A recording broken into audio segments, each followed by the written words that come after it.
नमस्कार साथियों, मैं आपका दोस्त लक्ष्मण श्रीवास्तव। आज हम बात करने वाले हैं भारत के दो बड़े पॉलिटिकल पार्टीज के बारे में, बीजेपी और कांग्रेस के मैनिफेस्टो के बारे में आज हम बात करेंगे। जहां तक आपको पता होगा कि 2024 लोकसभा का चुनाव 19 अप्रैल से स्टार्ट हो चुका है। यह कुल 7 फेजेज में वोटिंग कराई जाएगी और इसका फाइनल रिजल्ट यानी 4 जून को इसका फाइनल रिजल्ट डिक्लेयर कर दिया जाएगा। घोषणा पत्र से जुड़ी जो बड़ी बातें हैं वो आपको बता दें, क्या क्या ऐलान किया गया। मुख्य तौर पर किसानों को लेकर जो बात कही गई वो बहुत महत्वपूर्ण। बीजेपी के संकल्प पत्र में देश के ज्यादा से ज्यादा युवाओं की भागीदारी हो। भारत के युवा ही बीजेपी के संकल्प पत्र को गाइड करेंगे। ये जो मैनिफेस्टो बना है, ये मैनिफेस्टो कांग्रेस पार्टी ने नहीं बनाया, ये मैनिफेस्टो हिंदुस्तान की जनता ने बनाया है। हमने सिर्फ इसको लिखा है। जो किसानों ने हमें बताया, खारगे जी को बताया, मुझे बताया, बाकी नेताओं को बताया, वो हमने लिखा है। चाहे वो रोजगार की बात हो, चाहे वो कॉन्ट्रैक्ट लेबर की बात हो, हजारों लोगों से बात करके हमने ये हिंदुस्तान की आवाज ये लिखी है। जिन लोगों को मैनिफेस्टो नहीं पता उनको मैं बता दूं कि मैनिफेस्टो एक घोषणा पत्र होती है। चुनाव से पहले पॉलिटिकल पार्टीज एक बुकलेट जारी करते हैं। बुकलेट में ही बेसिकली ये बताते हैं कि अगर उनको मौका दिया जाए, अगर उनकी सरकार आती है तो वो किन किन चीज़ों पे काम करेंगे, वो हेल्थ पे क्या काम करेंगे, वो एजुकेशन पे क्या काम करेंगे। तो मैनिफेस्टो एक सिंपली एक घोषणा पत्र होती है जो ये जारी करते हैं ठीक चुनाव से पहले। कांग्रेस और बीजेपी दोनों ने ही अपने मैनिफेस्टो को चुनाव से पहले रिलीज कर दिया है। बीजेपी जहां अपने मैनिफेस्टो को, अपने घोषणा पत्र को संकल्प पत्र का नाम दिया है, वहीं कांग्रेस ने अपने मैनिफेस्टो को न्याय पत्र का नाम दिया है। आप हमारे स्क्रीन पे देख रहे होंगे बीजेपी की मैनिफेस्टो टोटल 76 पेजेस की है और वहीं कांग्रेस की मैनिफेस्टो महज 48 पेजेस की है। वीडियो को स्टार्ट करने से पहले मैं आपसे एक रिक्वेस्ट करना चाहता हूं कि आप वोट जरूर दें। आपका वोट देना आपका एक अधिकार है और साथ ही देश के प्रति एक बहुत बड़ी जिम्मेदारी भी। मैं आपको एक बात बता दूं कि नागालैंड में 19 अप्रैल को वोटिंग की गई थी। नागालैंड के 6 जिलों में 0% वोट कैलकुलेट की गई। आप में से काफ़ी सारे लोग ये सोचते होंगे कि मेरी एक वोट से क्या हो जाएगा। तो मैं आपको एक बात बता दूं कि इस तरह के सोच वाले इंसान बहुत हैं। मैं आपको एक बात बता दूं कि अगर आप वोट नहीं देंगे तो हमारे देश का भविष्य अंधकार में जा सकता है और आपके एक वोट से हमारे देश का भविष्य उज्जवल भी हो सकता है। तो मेरी आपसे एक यही विनती है कि आप वोट अवश्य दें। तो चलिए जानते हैं बीजेपी और कांग्रेस के मैनिफेस्टो को बहुत ही आसान भाषा में, बहुत ही सिंपल लैंग्वेज में। पर इससे पहले मैं आपको बता दूं, अवगत करा दूं कि आपको ये मैनिफेस्टो, आपको ये घोषणा पत्र क्यों जाननी चाहिए। तो इस पर मैं आपको यही बताना चाहूँगा कि आप अगर कोई सामान लेते हो तो आप ये पहले देखते हो कि ये कितना अच्छा और कितना खराब है। वैसे ही अगर आप ये मैनिफेस्टो जानेंगे तो आप वेल इन्फॉर्म्ड वोटर भी बन पाएंगे। इससे ये होगा कि आप अपना बहुमूल्य वोट सही जगह दे पाएंगे। सबसे पहले बात करें बीजेपी की यानी भारतीय जनता पार्टी की, तो इन्होंने मेनली फोकस 4 सेगमेंट पे किया है। पहला सेगमेंट है वुमेन, दूसरा है यूथ, तीसरा है अंडर प्रिविलेज और चौथा है फार्मर। और साथ ही इन्होंने 14 वादे किए हैं। इनका कहना है कि अगर इनकी सरकार 2024 में भी आती है तो ये 14 वादे पूरा करेंगे। 2024 लोकसभा चुनाव के लिए बीजेपी का जो स्लोगन है वो है मोदी की गारंटी। वहीं बात करें कांग्रेस की, तो कांग्रेस ने 5 पिलर ऑफ जस्टिस की बात की है, जो पहला है नारी न्याय, दूसरा है युवा न्याय, तीसरा है किसान न्याय, चौथा है हिस्सेदारी न्याय और 5वां है श्रमिक न्याय। ये 5 पिलर ऑफ जस्टिस के साथ ही 25 वादे करते हैं। इनका कहना है कि अगर इनकी सरकार 2024 लोकसभा चुनाव में आती है तो ये 25 वादे पूरे करेंगे।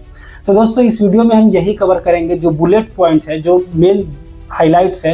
मैं आपको टोटल 7 सेगमेंट में वो सारी बातें समझाने की कोशिश करूंगा और मैं पूरा कोशिश करूंगा कि ये मैनिफेस्टो मैं आपको पूरी तरह से समझा पाऊँ। सबसे पहले सेगमेंट की बात करें यंग वोटर्स की, तो बता दूं कि इस लोकसभा चुनाव में 1.8 करोड़ यंग वोटर्स होंगे। बीजेपी ने जो यंग वोटर्स के लिए कहा है वो सबसे पहले कहा है कि पेपर लीक पर सख्त कानून बनाएंगे। दूसरा है कि गवर्नमेंट वैकेंसी को जल्द से जल्द भरने का काम किया जाएगा और तीसरा है कि भारत को स्टार्टअप नेशन बनाने में काम किया जाएगा और चौथा है ग्लोबल मैन्युफैक्चरिंग हब भी बनाया जाएगा और 5वां पॉइंट है कि मुद्रा लोन को एक्सपेंड करके 20 लाख तक कर दिया जाएगा। तो अब देखते हैं यंग वोटर्स के लिए कांग्रेस ने क्या बात कही है। कांग्रेस ने जो यंग वोटर्स के लिए बात कही है वो सिमिलरली बीजेपी की ही बात की है। इन्होंने पहला बात किया है कि अनएम्प्लॉयमेंट इशू पर बात किया है, दूसरा राइट टू अप्रेंटिसशिप एक्ट पे बात किया है। इसमें यह है कि अगर आपकी एज 25 वर्ष से कम है तो आपको कुछ कोर्स कराया जाएगा जिसमें आपको कोई नौकरी मिल सके। और तीसरा इन्होंने बात किया है गवर्नमेंट वैकेंसी को जल्द से जल्द फिल करेगी। हमारा दूसरा सेगमेंट है सीनियर सिटीजनशिप। सीनियर सिटीजनशिप पर देखते हैं कांग्रेस ने और बीजेपी ने क्या अलग अलग बात कही है। सबसे पहले बात करते हैं बीजेपी की। तो बीजेपी ने जो सबसे बड़ी बात कही है सीनियर सिटीजनशिप के लिए, वो कहा है आयुष्मान भारत की बात की है। जितने भी 70 साल से अधिक उम्र के लोग हैं उन सभी को इंश्योरेंस देने की बात की गई है। और साथ ही सेक्रेड पिलग्रिम्स, अगर आप कहीं तीर्थ स्थान पर जाना चाहते हैं तो उन सभी सीनियर सिटीजन जो भी हैं उनके लिए अच्छी फैसिलिटी उपलब्ध कराई जाएगी। तो ये देखा आपने बीजेपी ने सीनियर सिटीजनशिप के लिए क्या किया है। अब देखते हैं कांग्रेस ने सीनियर सिटीजनशिप के लिए क्या बातें कही है।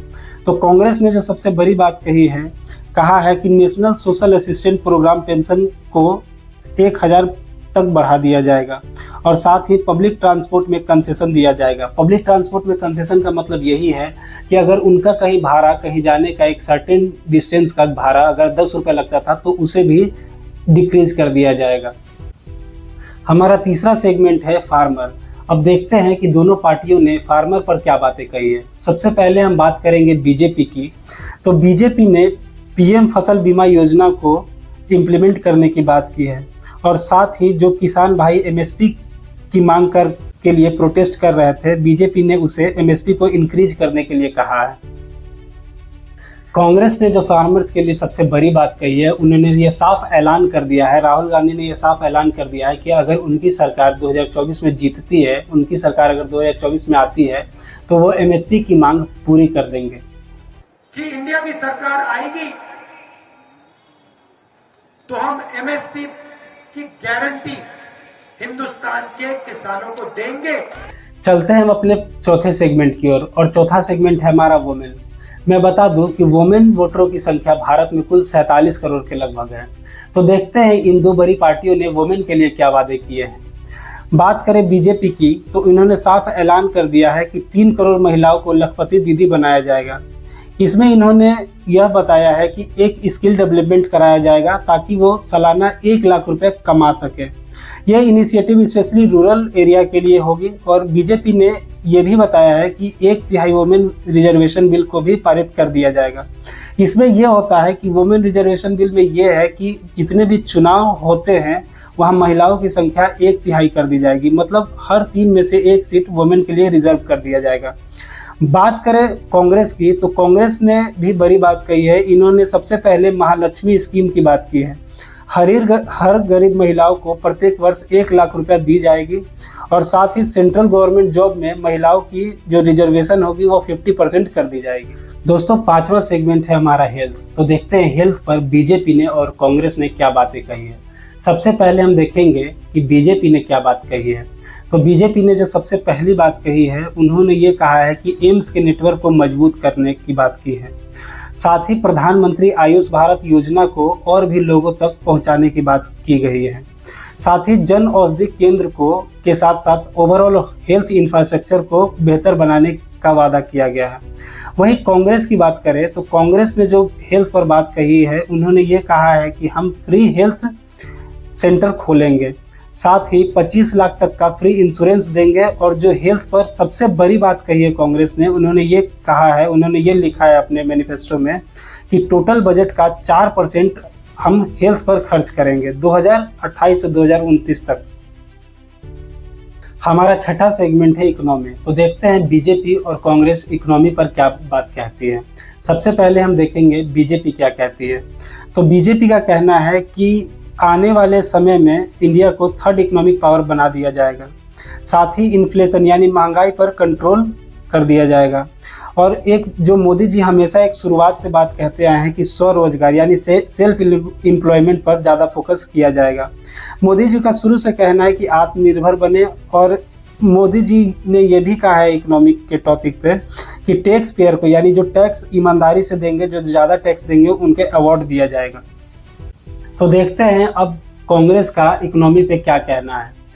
कांग्रेस जो सबसे बड़ी बात कही है, वो उनका कहना है कि आने वाले 10 साल में हम जीडीपी को डबल कर देंगे। और साथ ही भारत में जितने भी गिग वर्कर हैं उनके अधिकार पर भी बात की गई है।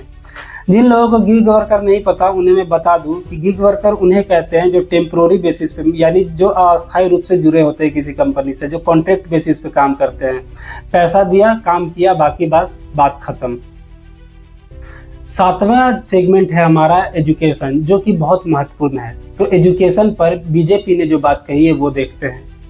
बीजेपी एजुकेशन पर बड़ी बात कही है, जितने भी इंस्टीट्यूशन है उनको अपग्रेड किया जाएगा, जैसे कॉलेजेस, स्किल डेवलपमेंट कराने की बात की है, और साथ ही नेशनल एजुकेशन पॉलिसी को भी अपग्रेड करेंगे।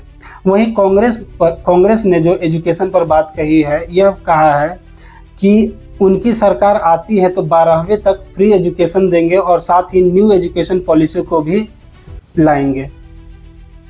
तो दोस्तों, वीडियो में अभी तक आपने देखा कि मैंने मैनिफेस्टो को कैसे, घोषणा पत्र को आपको 7 सेगमेंट में समझाने की कोशिश की।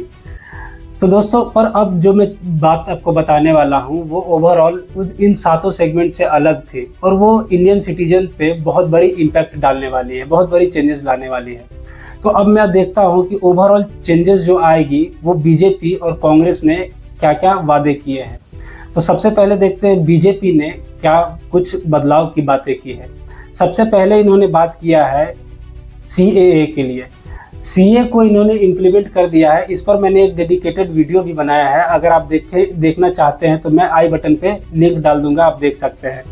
साथ ही इन्होंने बात कहा है कि हम UCC लाएंगे, यूनिफॉर्म सिविल कोड। इसके लाने का मेन मोटिव बताया गया है कि हर धर्म का एक अलग लॉ है, एक अलग कानून है।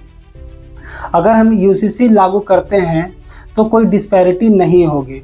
साथ ही इन्होंने बात कहा है कि 1 नेशन 1 इलेक्शन के बारे में भी बताया है। भारत को विश्व बंधु बनाने पर भी बात की गई है। इसका मतलब यह है कि भारत अगर कहीं भी विश्व में कहीं जाता है तो इनको सही तरह से वेलकम किया जाए। साथ ही इन्होंने ये भी बात कहा है बीजेपी ने कि सुरक्षित भारत पर भी हम काम करेंगे। टेररिस्ट को हम 0 टॉलरेंस करेंगे, किसी भी तरह के टेरर अटैक को हम बर्दाश्त नहीं करने वाले हैं। वहीं कांग्रेस ने जो ओवरऑल चेंजेस पे बात किए हैं, कांग्रेस ने जो बड़ी बात कही है, इनका कहना है कि हम नेशन वाइज कास्ट सेंसस करेंगे। अब इसका मतलब यह है कि भारत में जनसंख्या कितनी है यह तो सेंसस के द्वारा पता कर लिया जाता है, पर इनका कहना है कि अब हम हर कास्ट के लोगों का सेंसस करेंगे, और इससे यह पता चलेगा कि जितने भी कास्ट के लोग हैं और जिनकी संख्या सबसे कम है उनको बेनिफिट दिया जाएगा, ताकि पूरे देश में जो सबसे कम संख्या में है उन्हें लाभ पहुंचाया जा सके। और इन्होंने यह भी बात की है कि दैनिक मजदूरी को हम 400 रुपये कर देंगे, और जो सबसे बड़ी बात कही है ओवरऑल चेंजेस में, इन्होंने कहा है कि अग्निपथ स्कीम को हम कैंसिल कर देंगे। तो दोस्तों, ये देखा आपने बीजेपी और कांग्रेस के मैनिफेस्टो को। मैं आशा करता हूँ कि आपको ये मैनिफेस्टो समझ में आई होगी।